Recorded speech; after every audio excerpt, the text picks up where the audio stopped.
Hey, my Web3 fellow citizens, welcome back to the Invela podcast, where we dive into the state of the art of practices and methods that define how Web3 projects are built, grown, and led, and what they reveal for us about the current stage of the evolution of the decentralized internet.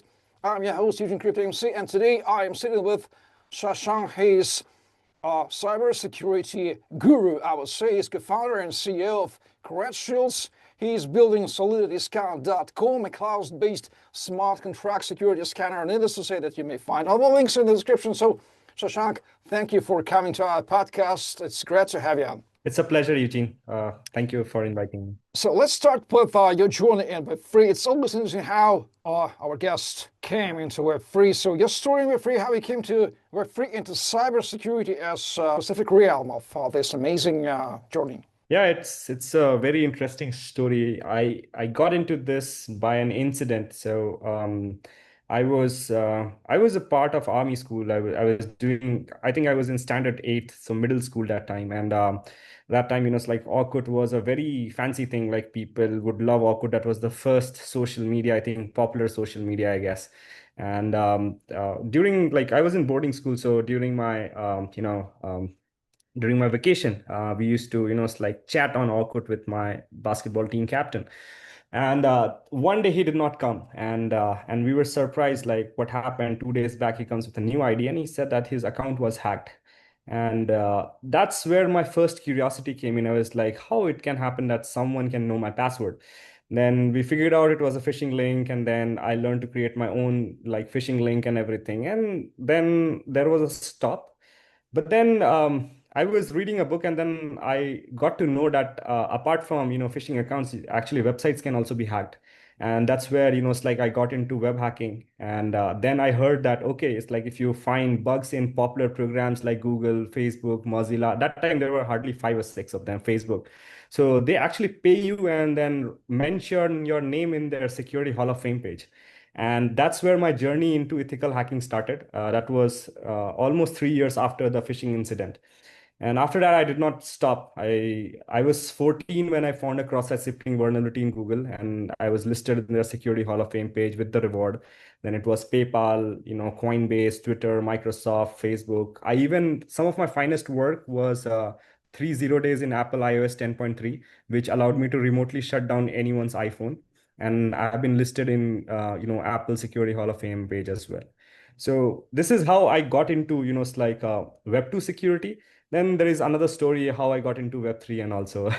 Well, you mentioned Web2. I do remember times when there was no Web3 at all before Bitcoin, and term hacking meant something different. I cannot now say what it meant, but nonetheless, after when Bitcoin had appeared, we realized that hacking in Web3 had acquired its own meaning as unconnotation, because the one and the famous pillar of Web3 is not your keys, not your coins. If you have private keys, you are the potential target attack of the hacker. So I'm glad to ask you about how has the hacking landscape in Web3 evolved over time since Bitcoin, then Ethereum, smart contracts, the DAO, and so on and so forth, in terms of attacks, types, target networks, and overall sophistication. What should we know about this evolution in last 16, 14 probably years? Yeah, I can go back with the beginning. So it's like, as I told you, I used to do bug bounties. My favorite targets used to be always it's like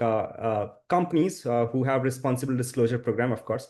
So blockchain.com, I was the top hacker for a very long time. So it's like these companies were very prone to hackers because that time was the era of centralized exchange. So the people having actually it's like money in there with the private keys, and it's like MetaMask was not even in the picture.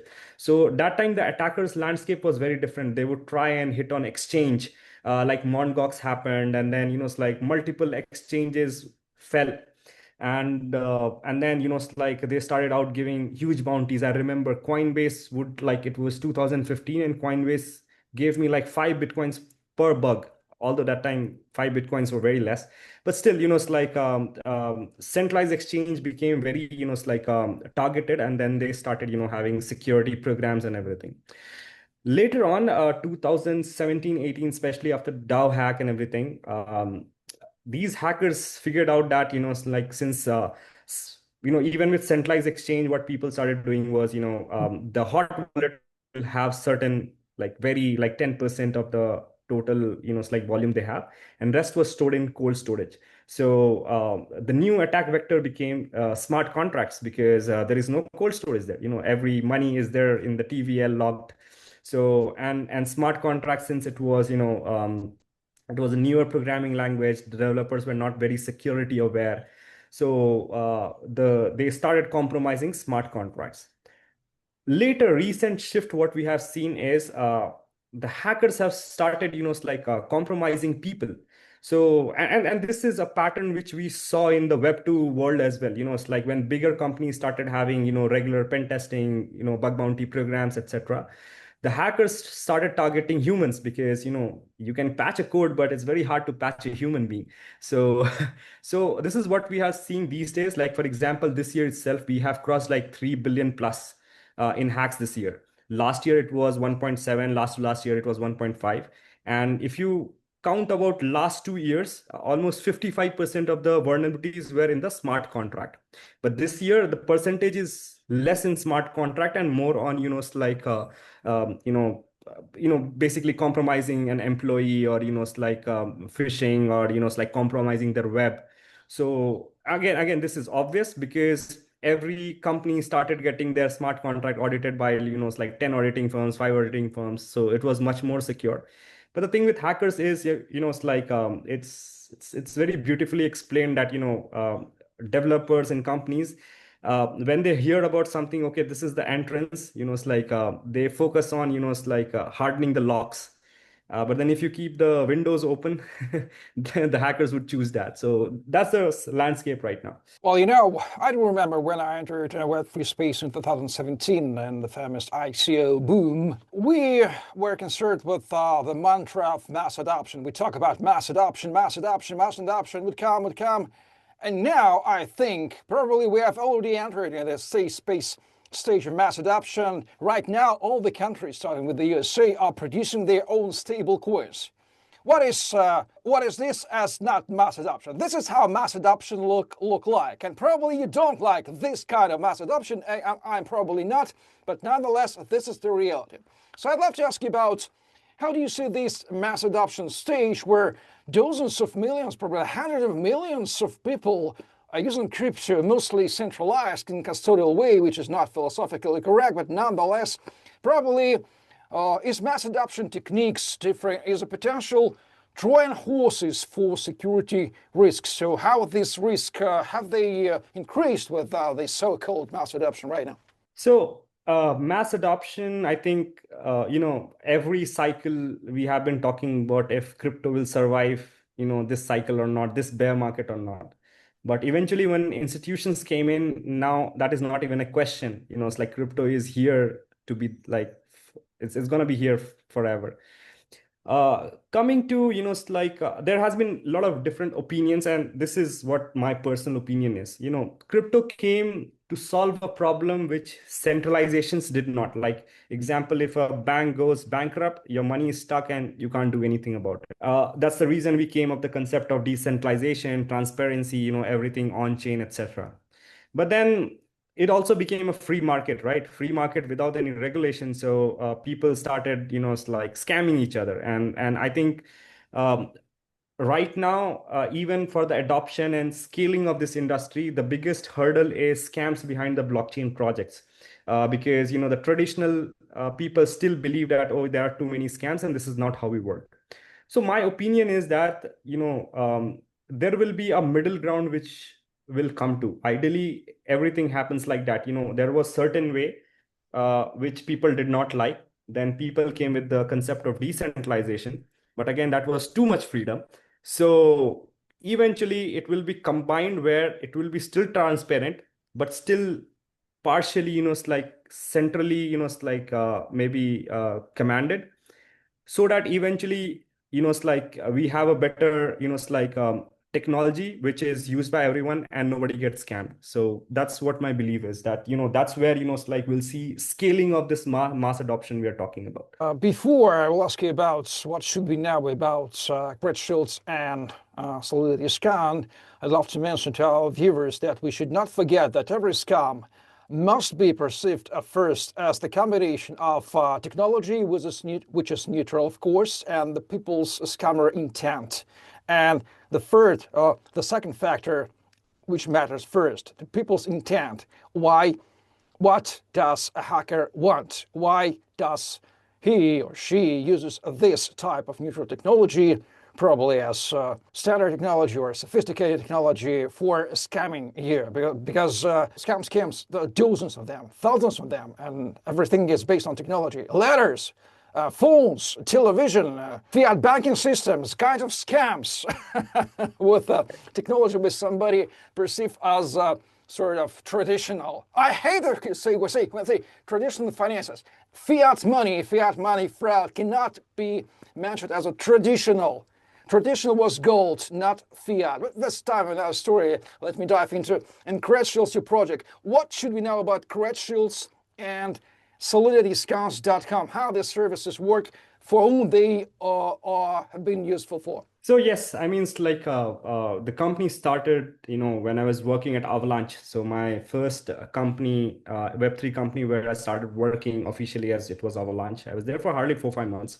But then, it's like it occurred to me that when, it's like security has always been a big problem for blockchain. And the reason it attracts so many hackers is because here you're not just stealing data. Like there is no data to steal. You're stealing basically, money. It's finance, and that can be easily siphoned off. So I mean, it's like when it's like Web2 security was a problem. Manual pen testing, yeah, of course it happens. Bug bounty, of course it happens. But how you scale security? You scale security by using automation. It's like you weed out bugs, which is very common, and it's the same mistake done all over the time. So you remove like 70-80% of the vulnerability, and that's where it's like CredShields started building SolidityScan. So what we did was, initially we started studying all the hacks. We also, on our blog, we wrote like almost 300 plus articles on how a particular hack has happened, and we used that knowledge base to automate vulnerabilities for our user at much cheaper cost compared to it's like manual audits. At CredShields, we also do, like services where we do security audits and everything. But then all the knowledge which we gain from there is used in the automation. And then something very beautiful happened. Like last year, we started working on AI because now AI was making sense. The biggest problem of automating vulnerabilities was that, our code logic don't understand the context of the smart contracts. And that's why it was very limited. So it could never come close to a human. But with AI coming into picture, we could train it to, like think more like a human. So it takes context of the smart contracts, understand the functionalities, and even find bugs like, bugs which can be, like which at point could only be found by human, but it's also being found by the AI. So that's what we are doing. And plus there are additional things like, once we find a vulnerability, we also give you an updated code using AI to tell you that how you can fix the vulnerability by replacing the code. So this is what CredShields and it's like our product has been doing. We do services as well as we make products. Regarding SolidityScan.com, how can some blockchain networks, probably we haven't find SUI or Hyper-IBM network, how can a potential blockchain network be added to this service? So we work on smart contracts. We have already partnerships with Etherscan and BlockScout.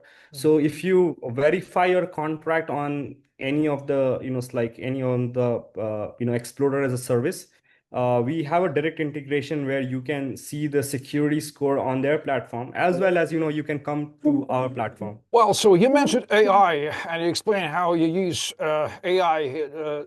Do you see AI as a sort of potential threats or probably the opportunity for two roles for hackers first? Let's include users, for users, and for security guards as you in CredShields. So what should we know generally about the role of AI in the hacking or smart security security department of Web3, I would say. See, what AI does is it doesn't replace human beings, but it does enable them. So what we believe with AI, it's like AI audits coming into picture, what we have been building, it makes, it's like bad auditors or bad, it's like services company out of business because, it's like they were not good enough. And it forces humans to be better and also enables them. So and it goes the same with hackers as well. So what happens is like there would be like really sophisticated hackers who knows their thing and they can pull off things. But then there are certain, it's like hackers who are still learning, and then they can use AI to understand it better and write exploits and everything. So yes, it does happen, but eventually it's a problem which needs to be solved. And it's like AI has made it faster. So if it is faster for hackers to hack, then it is also better for it's like companies to fix. So eventually, the companies who adopt AI and it's like automated audits and it's like services who really care about security, they'll always have an edge. Because if you launch a product with audit in place, like proper audit in place, you are likely not going to be hacked, or it's like you're not going to lose your business. So that's what my belief is. Well, talking about best practices in security, in Web3 security, what standards, some standards the industry has already achieved and they are implemented and being implemented, that's okay. But what standards are we all still missing from your viewpoint in Web3 industry and security area? So see, I've been from the Web2 security background, and there, it's like we have a very mature set of standards. Standards written by OWASP, and then it's like NIST. So it's called as Web Application Security Standards, Mobile Application Security Standards. So OWASP has already done that like years back for web application. And since as a pen tester in past, we used to follow that checklist to it's like complete the coverage that okay, this audit is complete. The same thing was not available for smart contract security, and that's where we actually collaborated with OWASP. We told them that we have enough research to do that, and you can go to scs.owasp.org, and there you will see it's like we have created multiple things. One is the smart contract verification standards. Second is the weakness enumeration. It means classification of vulnerabilities. So previously, people used to follow SWC, software registry, something like that, smart contracts registry, something like that. But it has always been outdated, and they had hardly 36 or 38, I guess, classifications. Right now, we are at 96 classifications, and as we are working, we are thinking that we'll go close to like 150. And it's a community project; like anyone can come and contribute. So, and then what we also did was we created, it's like OWASP top 10. So web application, mobile application, they would also yearly or maybe, it's like in 2 years or 3 years, they would publish that which classification of vulnerability has been impacting the most for a particular, year. So we did, it's like we did the hack analysis of all the real hacks which happened across the globe. And then we also created, the top 10. For example, access control was the first one, reentrancy was seventh, logical issues was second and third. So yeah, I mean, it's like it's like that's what we as a company. Plus, it's like we are motivating all hackers to contribute to it, and then we are trying to set up standards for the Web3 world as well. Looking or going beyond security area of Web3, how do you see the current evolution of the ecosystem in fall of 2025? What trends do you personally follow? What you highly suggest to follow to see your vision on the evolution of today's situation in Web3? So definitely this one, especially this bull run, like last time we had DeFi, which tried to disrupt the financial, and I think it had an impact where it's like since we have enterprise clients as well who came from like traditional banks who are moving into blockchain, etc. So we ourselves see a lot of buzz. We have been seeing banks are creating on it's like blockchains. They're trying to launch their stable coins, or it's like they're making a settlement network on it's like they have their private network, and then they have a settlement network on Ethereum. Fintech, banks, uh, even big fours are saying there is a buzz in the market. New York is pretty hot right now. Everyone is trying to build something there. Same goes with Dubai and the Asia region. I just came back from Token Singapore. So many builders out there. So definitely it looks positive. I think regulation will kick in very soon. Mika is already in process, and Dubai is building Vara.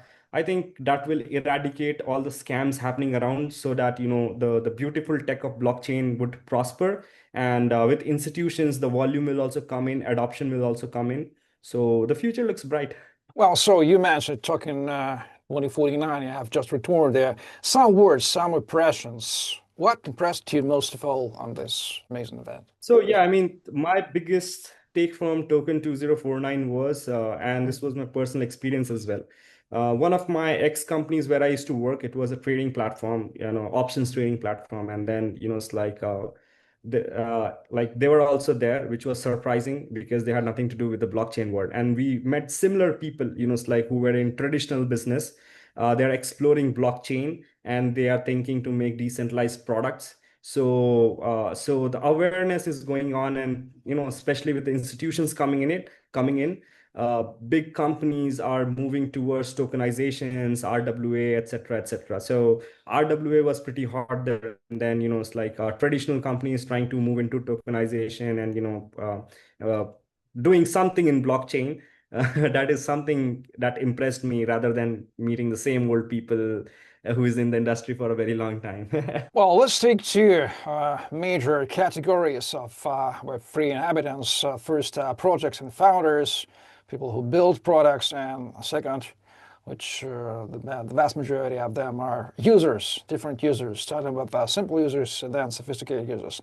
Give, please, three main recommendations from a viewpoint of security veteran, security geek. What should first and second type of categories or must they do from viewpoint or not to do from the viewpoints, your recommendations? We are carefully listening. So my, it's like my feedback, or my opinion. It's not even an opinion. It's basically an advice which comes out of experience. The thing is, a lot of people go low on budget on security because they think, oh, it's expensive.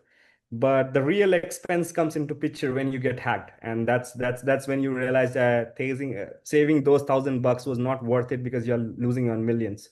So three things: one, take security seriously, and it's like get multiple audits or better audits. Have a it's like a CI/CD pipeline that ensures you have continuous security. And third, work on overall security, not just one part. So for example, if you're launching your smart contract and then you have a web application and then you have it's like backend or something like that, get every of them security it's like security audited, so that you have end-to-end security, so that the hackers doesn't enter from a different point of view which you were not even thinking about. Last, which has been very important in the Web2 world, it's like if you go and work on any MNC, your laptops are secured. It's like you have firewalls installed. The employees have it's like security training so that they don't get phished, or they don't install a malware or something like that. These practices are still lacking in the Web3 world because uh, one guy is in India, the other guy is in maybe Europe or something like that. People are working from their personal laptops, and there is no firewall, there is no security, and that's where like it becomes a point of fault.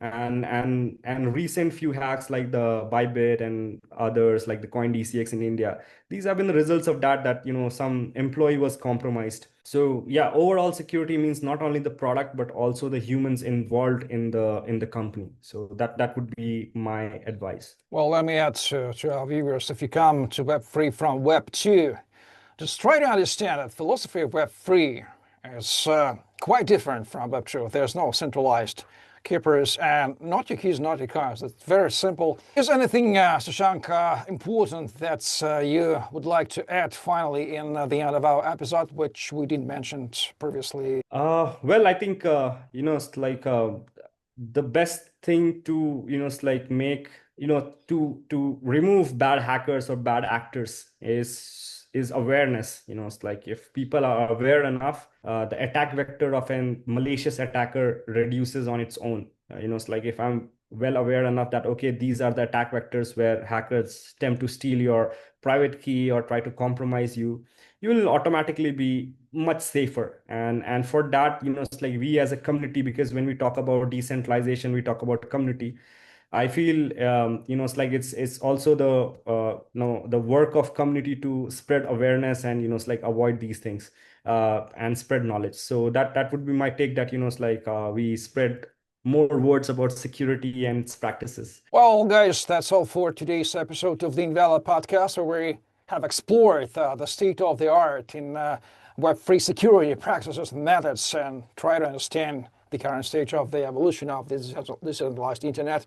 I'm Eugene CryptoMC, and I was sitting with Shashank, the co-founder and CEO of CredShields, who builds SolidityScan.com. All the links in the description. Until next episode, guys, keep building, keep learning, keep save your funds, keep learning your security, and keep shaping the future of Web3. Stay tuned and bye-bye. Blockchain. BLOCK chain. Digital money, smart contracts, NFT, IDO, decentralization, transparency. So many opportunities, but so many challenges. Some financial manipulators, by their actions, confuse blockchain solutions and block their development. The idea that the blockchain should bring copyright and royalties protection to the next level is quite old, but the realizations of these ideas are not perfect at all.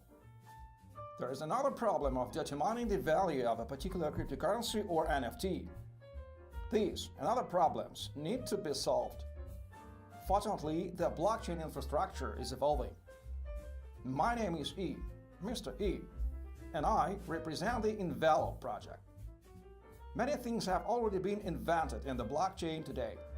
Tokens, smart contracts, platforms for creating your own coins, NFTs, exchanges for buying, selling, and exchanging all these blockchain resources.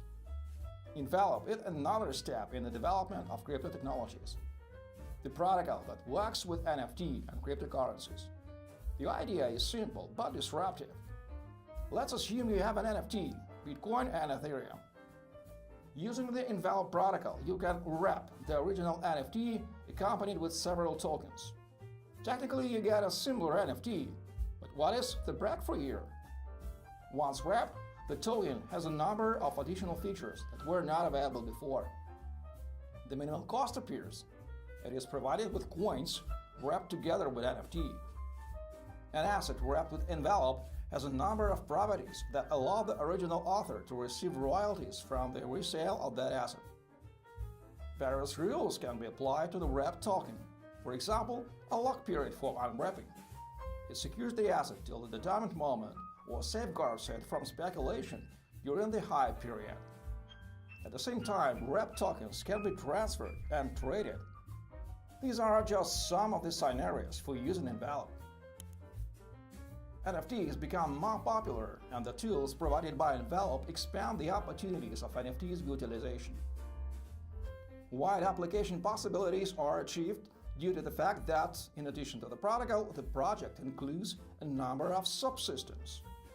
The protocol provides functions wrapping and unwrapping. Oracle mechanics provides asset valuation using analytical algorithms. Index provides a summary assessment of several NFT assets with the common criteria. The project has its own token, which connects all elements of the system. Altogether, this is Envelope, a tool in the blockchain world for building modern and secure systems in various fields. Find more info about the project on the website. Envelope. Make your NFT valuable. Just practical, no hype.